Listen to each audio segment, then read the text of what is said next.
virtue, and it should be done in every condition.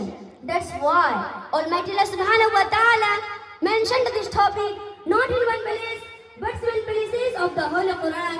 Almighty Allah Subhanahu wa Ta'ala commands Muslims to judge with their friends, parents, relatives, even themselves.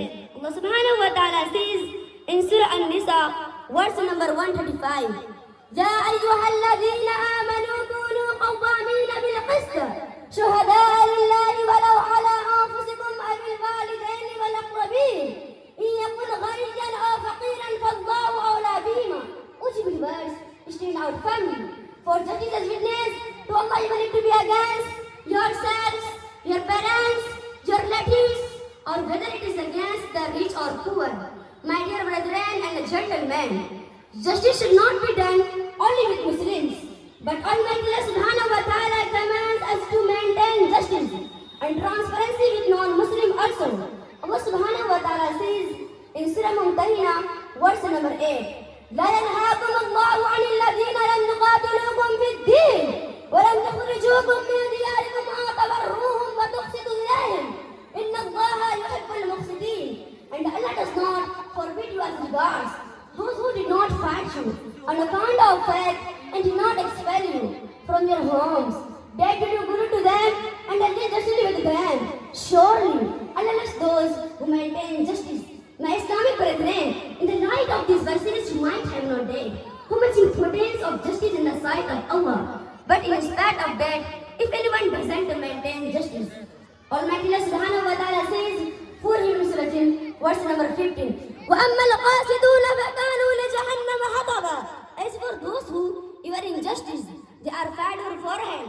My dear dignitaries, in Islam, justice is not only a moral virtue, but it is more valuable act, as it is reported that the Prophet Muhammad sallallahu alaihi wasallam said, there are seven categories of the people whom Allah will shed and He said on the day of judgment, when there will be no shed except one of them is just a leader. In another hadith, Allah spoke to His messenger Muhammad sallallahu alaihi wasallam about justice. Salam, I have forbidden injustice for myself, and I forbid it also for you, avoiding injustice to one another. My dear fellows, Islam forces Muslims to hold justice and fairness with people in every condition, and a Muslim must avoid injustice, because injustice is for the peace of humanity, and it's impossible to find peace without establishing justice. My dear audience, now I am going to wind up my speech to God that may Allah give us tawfiq to maintain justice in our life and in our society. Ameen.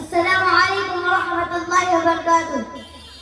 حامدا ومصليا أما بعد، فقد قال الله تبارك وتعالى في القرآن المجيد والفرقان الحميد: أعوذ بالله من الشيطان الرجيم، بسم الله الرحمن الرحيم. واعتصموا بحبل الله جميعا ولا تفرقوا واذكروا نعمة الله عليكم إذ كنتم أعداء فألف بين قلوبكم فأصبحتم بنعمته إخوانا. وقال الله تعالى في موضع آخر: إن الله يحب الذين يقاتلون في سبيله صفا كأنهم بنيان مرصوص. وقال النبي صلى الله عليه وسلم: المؤمن للمؤمن كالبنيان يشد بعضه بعضا. ایک ہو جائے تو بن سکتے ہیں خورشید مبین، ایک ہو جائے تو بن سکتے ہیں خورشید مبین، ورنہ بکھرے ہوئے تاروں سے کیا بات بنے.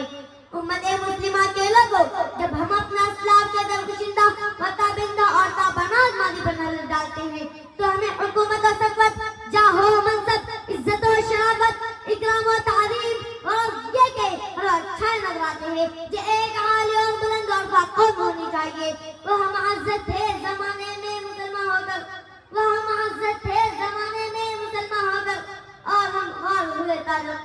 ہو کر. لیکن اس کے برخلاف جب ہم اپنی تاریخی اور آگے گردانی کرتے ہیں اور اپنے حال کا جائزہ لیتے ہیں تو ہمیں غلامی، محکومی، ذلت و خواری، ناکامی، نامرادی اور شکست و ریغ غرض یہ کہ ہر وہ برائیاں نظر آتی ہے جو ایک بدبخت، بد کردار، بدتر قوم میں ہونی چاہیے. گوادی ہم نے جو اسلاف سے میراث پائی تھی، گوادی ہم نے جو اسلاف سے میراث پائی تھی، پھر سے زمین پر آسمانے ہم کو دے مارا. اے امت مسلمہ کے غیور مسلمانوں، میں آپ سے پوچھنا چاہتا ہوں کہ آخر وہ کون تھے جنہوں نے مشرق سے لے کر مغرب تک اسلام کا پرچم لہرا دیا؟ ہماری یہ بغداد تھے. آخر وہ کون تھے جنہوں نے ستاروں پر کمانڈیں ڈال دی؟ ہماری یہ بغداد تھے. آخر وہ کون تھے جنہوں نے 313 کی تعداد میں 1000 کفار و مشرکین کو شکستیں بانٹ دی؟ ہماری یہ بغداد تھے. آخر وہ کون تھے جنہوں نے غزوہ خندق میں 3000 کی تعداد کے ذریعہ 10,000 کفار کو دھوئے چاٹنے پر مجبور کر دیا؟ ہمارے یہ بغداد تھے.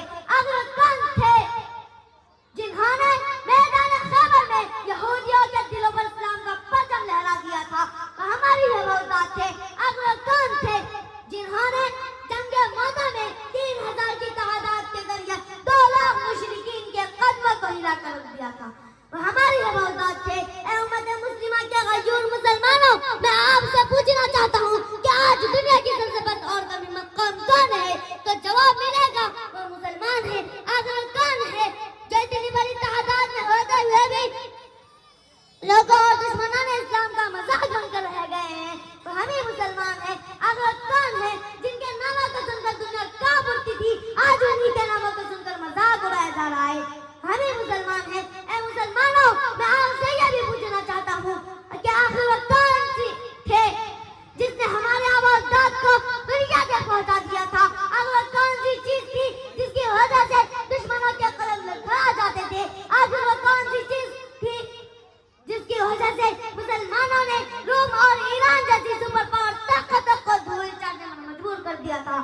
وہ طاقت اتحاد و اتفاق کی تھی. اس اتحاد کے نتیجے میں مسلمانوں نے اندلس میں حکومت کی تھی. اس اتحاد کے نتیجے میں مسلمانوں نے بغداد میں حکومت کی تھی. اس اتحاد و اتفاق کے نتیجے میں مسلمانوں نے روم اور ایران میں حکومت کی تھی. لیکن آج ہمیں کیا ہو گیا ہے؟ 25 کروڑ کی تعداد میں ہوتے ہوئے بھی مظلوم گھوم غلامی محکومی کی زندگی گزارنے پر مجبور ہے. آج ہماری باتیں کیا نہیں سنی جا رہی؟ آج ہماری عزت پر کیا ڈاکہ ڈالا جا رہا ہے؟ آج ہماری ماں اور بیٹیوں کے نقاب کیا اتارا جا رہا ہے؟ آج ہمارے مدارس پر دہشت گردی کا الزام کیا لگایا جا رہا ہے؟ بہت زوردار تالی بھائی، کیا بات ہے، ماشاء اللہ. یہ انعامات کی برسات ہے، لیکن نہیں پا رہا ہوں ڈاکٹروں کی طرف سے انعام، یہ ماسٹر صاحب کی طرف سے انعام، ہمارے جو پیچھے بیٹھے ہوئے ہیں جو دوست ہیں ہمارے، ان کی طرف سے انعامات کی برسات ہی برسات ہے. کیوں نہ ہو، جب آپ محنت کریں گے تو انعامات کی برسات ہوگی. قابل مبارکباد ہیں ان کے والدین. 1000 روپے، زوردار تالی ماشاء اللہ. ارسلان کے لیے 1000 روپے فون پے کے ذریعے سے. اب ان کے بعد وبعد ذلك انني انادي الطالب من المدرسة الكليمية الواقعة بأرض كدوة، الطالب أرشد، فليتفضل مشكور.